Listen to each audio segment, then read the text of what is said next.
കണ്ടേകരണ സ്വാമി ക്ഷേത്രത്തില് അഷ്ടബന്ധ നവീകരണം, പുനഃപ്രതിഷ്ഠാകർമ്മം, സഹസ്രകലശം, അതുകൂടാതെ പുതുതായി നിർമ്മിച്ച ശ്രീ ഭദ്രകാളി ദേവീക്ഷേത്ര സമർപ്പണവും 7/7/2025 തിങ്കളാഴ്ച രാവിലെ 11:10 12:10 നടത്തുകയുണ്ടായി. കഴിഞ്ഞ ദേവപ്രശ്നത്തില് ഒരു ചുറ്റമ്പലത്തിനുള്ളിൽ 2 ഷടാധാരം പാടില്ല എന്ന തെളിഞ്ഞതിന്റെ അടിസ്ഥാനത്തിൽ ക്ഷേത്രം അതിൽ കണ്ടേകരണ സ്വാമിയുടെയും ഭദ്രകാളി അമ്മയുടെയും ഒരിടത്തായിരുന്നു. അപ്പോൾ ഭദ്രകാളി അമ്മയുടെ ദേവീക്ഷേത്രം ചുറ്റമ്പലത്തിന് വെളിയെ കൊണ്ടുവരികയും അത് കേരളീയ തനതായ ശൈലിയിൽ ചെമ്പോലയിലും തേക്ക് തടികളിലും കൂടാതെ കൃഷ്ണശിലയിലുമായി നിർമ്മിച്ച് അതിമനോഹരമായി മനു നമ്പൂതിരിപ്പാട് അത് ചെയ്യുകയും വളരെ വൃത്തിയായ രീതിയിൽ അത് ചെയ്ത് നയനത്തിന് കുളിർമയേകുന്ന രീതിയിൽ അത് നിർമ്മിക്കുകയാണ് ഉണ്ടായത്. അതിന്റെ ചടങ്ങിന് ഭക്തജനങ്ങൾ വളരെ കൂടുതലായി അനുഭവപ്പെടുകയും അതിന്റെ ഭാഗമായിട്ടുള്ള പരിപാടികൾ ഇന്നലെ നടക്കുകയും ഇനി വരുന്ന 10-ാം തീയതി വ്യാഴാഴ്ച സഹസ്രകലശം നടക്കുകയും 1000-ൽ പരം സഹസ്രകലശങ്ങളാണ് നടക്കുന്നത്.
ജില്ലയിൽ അമ്പലപ്പുഴ താലൂക്കിൽ അമ്പലപ്പുഴ വടക്ക് ഗ്രാമപഞ്ചായത്തിൽ നാഷണൽ ഹൈവേയിൽ നിന്ന് 50 മീറ്റർ പടിഞ്ഞാറോട്ട് മാറി കളപ്പുരയ്ക്കൽ ശ്രീ കണ്ഠാകർണ സ്വാമി ക്ഷേത്രം സ്ഥിതി ചെയ്യുകയാണ്.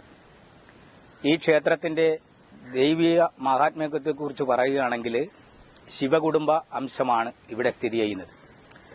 കളപ്പുരയ്ക്കൽ ശ്രീ കണ്ഠാകർണ സ്വാമി ക്ഷേത്രത്തിൽ ദർശനത്തിന് വന്നാൽ ഭക്തിസാന്ദ്രമായ ഒരു അന്തരീക്ഷത്തിലേക്ക് ഭക്തരെ എത്തിക്കുന്ന ഒരു അനുഭൂതി ഇവിടുത്തെ ദർശനം കഴിഞ്ഞു പോകുന്ന ഭക്തരിൽ ഉണ്ടാകാറുണ്ട്.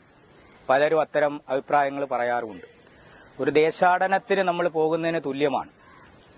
ശിവന്റെ കുടുംബമാണ് മതിൽക്കെട്ടിനകത്ത് സ്ഥിതി ചെയ്യുന്നത്. കണ്ഠാകർണ സ്വാമിയും ഭദ്രകാളി ദേവിയും ശ്രീമുരുകനും ഗണപതിയും അയ്യപ്പനും സ്വയംവര പാർവതി ദേവിയും ഗുരുക്കന്മാരും അതുപോലെ തന്നെ രക്തേശ്വരി മൂർത്തി, അറുകൊല, ഹനുമൻ സ്വാമി, നാഗരാജാവ്, നാഗദൈവങ്ങൾ, നാഗയക്ഷിയമ്മ, അതുപോലെ തന്നെ യക്ഷിയമ്മ, ദമ്പതി ബ്രഹ്മരക്ഷസ്, അങ്ങനെ ഒരു ദേശാടനത്തിന് നമ്മൾ ഇറങ്ങിത്തിരിക്കുമ്പോൾ ഉണ്ടാകുന്ന ആ ഒരു ഭക്തി ചൈതന്യം നീർക്കുന്നം കളപ്പുരയ്ക്കൽ കണ്ഠാകർണ സ്വാമി ക്ഷേത്രത്തിലെ ദർശനവുമായി ബന്ധപ്പെട്ട് ഇതിന്റെ ഐതിഹ്യം എന്ന് പറയുമ്പോൾ നൂറ്റാണ്ടുകളുടെ പഴക്കമുള്ള ക്ഷേത്രമാണ്. ഒരു പുന്നച്ചവിട്ടിൽ അല്ലെങ്കിൽ പുന്നയും ആലും കൂടെ നിന്നിരുന്നിടത്ത് ചെറിയ പുരിയാല പോലെ ഈ നാട്ടിലെ ദേശവാസികൾ വിളക്ക് കത്തിച്ച് ആരാധിച്ചു പോന്നിരുന്നിടത്ത് നിന്ന് ഒരു ചെറിയ അമ്പലം ഉണ്ടാകുകയും ആ അമ്പലത്തിന്റെ ജീർണത കണക്കിലെടുത്ത് അത് പൊളിച്ചു മാറ്റി ഇത്രയും വലിയൊരു മഹാക്ഷേത്രം ഒരു 28 കൊല്ലങ്ങൾക്ക് മുമ്പ് നിർമ്മിക്കുകയുണ്ടായി. എന്നാൽ 2021 ഏപ്രിൽ മാസത്തിൽ നടന്ന ദേവപ്രശ്നത്തിൽ, സ്വർണപ്രശ്നത്തിൽ ഈ നാലമ്പലത്തിനുള്ളിൽ 2 വശങ്ങളിലായിട്ട് ഷടാധാരത്തിൽ 2 വിഗ്രഹങ്ങൾ പാടില്ല എന്ന തെളിഞ്ഞതിന്റെ അടിസ്ഥാനത്തിൽ ഭദ്രകാളി ദേവിയമ്മയെ ഈ നാലമ്പലത്തിന് വെളിയിലായി മതിൽക്കെട്ടിനകത്ത് പുതിയ ക്ഷേത്രം പണിത് പ്രതിഷ്ഠിക്കണം എന്ന ദേവപ്രശ്ന വിധി നടപ്പാക്കുകയുണ്ടായി. ഈ കഴിഞ്ഞ ദിവസം കേരള മാതൃകയിൽ നമ്മുടെ ക്ഷേത്രം നിർമ്മിച്ച് പൂർത്തീകരിച്ച് അതിന്റെ പ്രതിഷ്ഠാകർമ്മമൊക്കെ നടക്കുന്നുണ്ട്. കണ്ഠാകർണസ്വാമി ക്ഷേത്രങ്ങളുടെ മൂലക്ഷേത്രമാണ് നീർക്കുന്നം കളപ്പുരയ്ക്കൽ ക്ഷേത്രം. എല്ലാ ക്ഷേത്രങ്ങളിലും കണ്ഠാകർണസ്വാമിയെ ആരാധിക്കുന്നുണ്ടെങ്കിലും പ്രധാന ദേവനായിട്ട് ആരാധിക്കുന്ന മഹാക്ഷേത്രങ്ങളിൽ ഒന്നാണ് നീർക്കുന്നം കളപ്പുരയ്ക്കൽ കണ്ഠാകർണസ്വാമി ക്ഷേത്രം. തുല്യ പ്രാധാന്യത്തോടുകൂടി തന്നെയാണ് ഇവിടെ ഭദ്രകാളി ദേവിയമ്മയെ ആരാധിച്ചു പോകുന്നത്.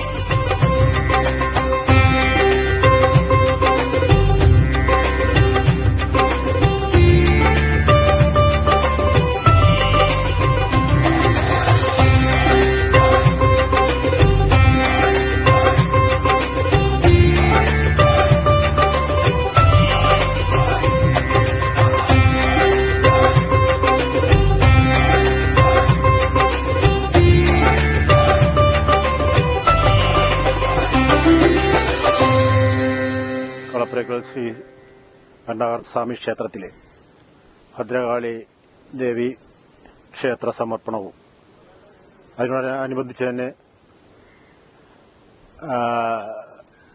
സഹസ്ര കലശവും നടത്തപ്പെടുകയാണ്.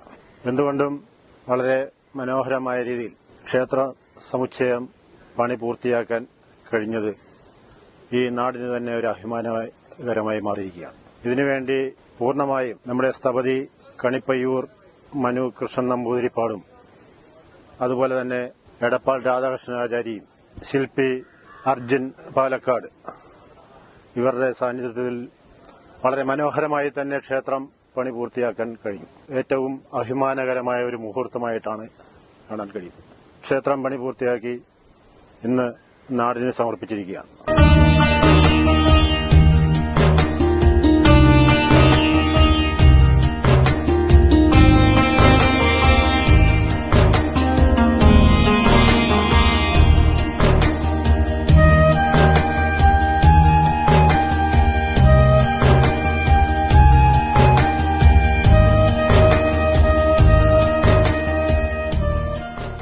നമസ്തേ, ഞാൻ കളപ്പുരയ്ക്കൽ ക്ഷേത്ര മേൽശാന്തിയായ ബാബുരാജ്.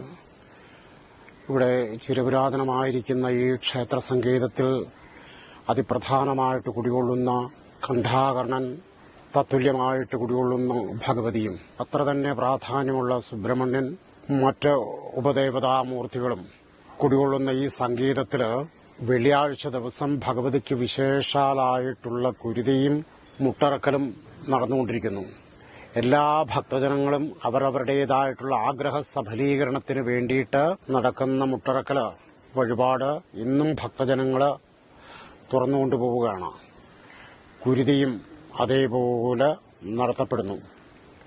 ഹനുമാന്, മണികെട്ട്, വെറ്റിലമാല എന്നീ വഴിപാടുകളും ആഗ്രഹ സഫലീകരണത്തിനായിട്ട് നടത്തപ്പെടുന്നു.